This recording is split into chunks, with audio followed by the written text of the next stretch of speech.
आपलं मार्बल फरशीचं प्लंबिंगचं हे हे नाही सर हे नाहीत ना नाही आपल्याकडे ते नाही प्लंबिंगचं नाही नाही प्लंबिंगचं पण मागितलं ना आपल्याला मिळणार आहे. नक्की प्लंबिंगचं घ्या आणि आपण जे म्हणतो नाही साधं समजतो ना आपली स्टाईल फरशी बसवायची अडचण हा ते आपल्याला मेसन नाहीये तर मेसन आपण घेऊ काय अडचण त्याला ऍड करायला होती चालेल सर काय अडचण नाही. काय आहे, त्याच्याकरता तर आता बघा म्हणजे हे सुद्धा कारण मेसन जो आहे ना तो घेऊ मेसन आपण घेऊ काय काय माझ्याकडे आहे. काय काय आणखीन ऍड करायचं ऍड करायचं मी पत्र पण एक तयार तुम्हाला काय वाटतं पण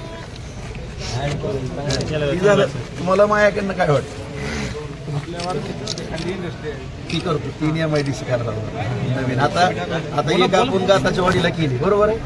गाताच्या वाडीला 40-45 छोटे मोठे उद्योग उभारले. आता उपळायला एक करतो आपण जामगावला एक वाया लागलाय 3 करतो येणाऱ्या म्हणजे 6 महिने जागा सहित आपण ते सगळं हे करू प्लॉट खुल्ले करून ठेवू.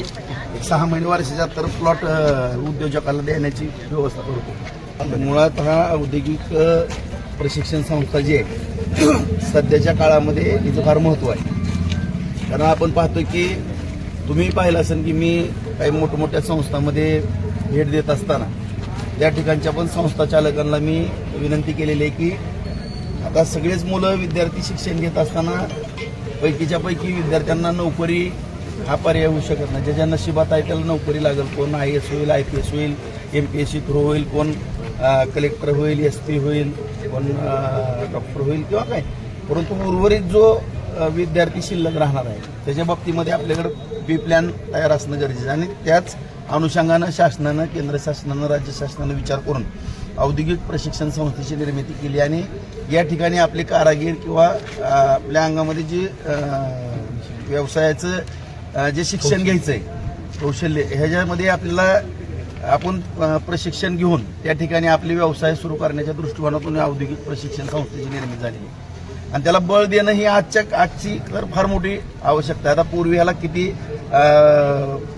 मानत होते न म्हणत होते हा भाग वेगळा आहे. परंतु आज आपला तरुण जो नैराश्याच्या ह्याच्यात चाललेला आहे तो नैराश्याकडे वळू नये आणि त्याला काही ना काही त्याच्या स्वतःच्या पायावरती उभं राहून आपल्याला या ठिकाणी त्याला उभा करणं ही काळाची गरज आहे. आदरणीय नरेंद्र मोदी साहेब यांनी आज बँकांच्या माध्यमातून जो उद्योग करणारी मुलं आहेत त्यांच्याकरता किंवा बचत गटाच्या माध्यमातून माता भगिनींकरता जे काही आज लोन देणे किंवा प्रत्येक ठिकाणी आज मदत करण्याचे धोरण आखलेले आहेत. आता या योजना मोठ्या प्रमाणामध्ये आहेत परंतु त्या योजना पण सगळ्यांपर्यंत पोहोचल्या पाहिजेत आणि त्या व्यवस्थितरित्या त्याचं म्हणजे उपयोग पण या ठिकाणी करून घेता आला पाहिजे. अशा दृष्टिकोनातून आपण नियोजन करतो.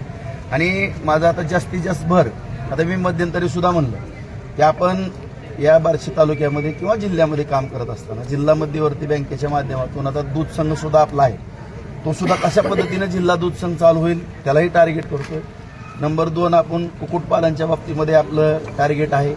त्यानंतरच शेळी पालनच्या बाबतीमध्ये सुद्धा आपण आज धाराशिव जिल्हा आणि बार्शी हा काही वेगळा विषय नाही तो एकत्रित आहे. ती जी शेळी आहे तीच आपल्या बार्शीमध्ये त्याच्या बाबतीमध्ये आपण थोडं जागरूकता दाखवतोय. भाजीपाल्याच्या बाबतीमध्ये द्राक्षाच्या बाबतीमध्ये मनुक्याच्या बाबतीमध्ये असेल.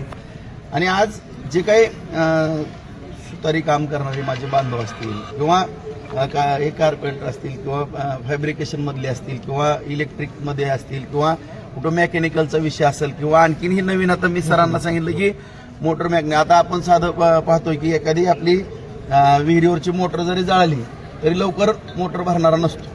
आज फरशीचं स्टाईलचं काम करणारं आता तेही बांधव आपल्या देशातलेच आहेत. बिहारचे असतील, राजस्थानचे असतील किंवा कुठं ते पण आपले बंधू आहेत. त्यांनी या ठिकाणी येऊन काम करणं ही आनंदाचीच बाब आहे. कारण ते 2,000 किलोमीटरवरनं या ठिकाणी आपली उपजीविका करताना दिसत आहे. त्याच पद्धतीनं माझ्या तालुक्यातील किंवा आपल्या राज्यातील माझ्या तरुणांना नम्रतेची विनंती आहे आपणही सगळ्या कला या ठिकाणी आपल्या अंगामध्ये असणं गरजेचं आहे. आता स्टाईल फरशी बसवायची किंवा प्लंबिंग करायचं म्हणलं की वायरिंगची फिटिंग करायची म्हणलं तर आज आपण ह्या गोष्टीचे कारागीर मिळत नाही. आता थोडं बांधकामचा व्यवसाय आता काही प्लॉटमध्ये बंगले हुडकू आम्हाला आणावं लागलं. आणि ह्या सगळ्या बाबीचं जर आपल्याला प्रशिक्षण या ठिकाणी मिळालं किंवा महिलांच्या बाबतीमध्ये आता सरांनी सांगितलं की आणखीन काही कोर्स या ठिकाणी ब्युटी पार्लरचा असेल किंवा फॅशन टेक्नॉलॉजीचा असेल किंवा आणखीन अन्य ज्या माता भगिनीच्या बाबतीमध्ये जे काही कोर्स करायचे त्याचं सुद्धा ही करते आणि लवकरच मंगलप्रसाद लोढा साहेब यांना या ठिकाणी आपण येणाऱ्या 1-2-2.5 महिन्यामध्ये या ठिकाणी औद्योगिक प्रशिक्षण केंद्र बार्शी या ठिकाणी नक्की आणू आणि या ठिकाणी परिसर अत्यंत चांगल्या पद्धतीने करू. कारण आपल्याला बार्शी म्हणूनच याकडं न पाहता भूम, परांडा, वाशी, कळंब, माडा, करमाळा, मोहोळ या संपूर्ण आसपासच्या तालुके सुद्धा ज्या पद्धतीनं व्यापाराच्या दृष्टिकोनातून आपल्या बाजारपेठेला 20-22 तालुक्यातली सगळी ये जा रेलचेल चालू आहे. शिक्षणाच्या बाबतीमध्ये असेल, व्यापाराच्या बाबतीमध्ये असेल, वैद्यकीय सेवेच्या बाबतीमध्ये असेल, त्याच धर्तीवरती त्या शिक्षणाबरोबरच हे औद्योगिक प्रशिक्षण देण्याच्या दृष्टिकोनातून ते विद्यार्थी आले पाहिजे. आत्ताच मला सरांनी सांगितलं की हो या ठिकाणी निवासी व्यवस्था नाही, 25 विद्यार्थ्याची. नक्की या ठिकाणी ताबडतोब आपण 100 विद्यार्थी राहतील अशा पद्धतीचं या ठिकाणी हॉस्टेल चांगल्या पद्धतीचं करू. इथलं रस्ते वगैरे सगळे सुसज्ज करू आणि अशा पद्धतीचं आपण या ठिकाणी मन लावून जर लक्ष दिलं तर मला खात्री आहे इथून असंख्य तरुण चांगल्या उद्योग व्यवसायामध्ये प्रगती करतील आणि इथून शिक्षण घेऊन बाहेर आल्यानंतर सुद्धा मी त्यांच्या पाठीशी उभा राहील.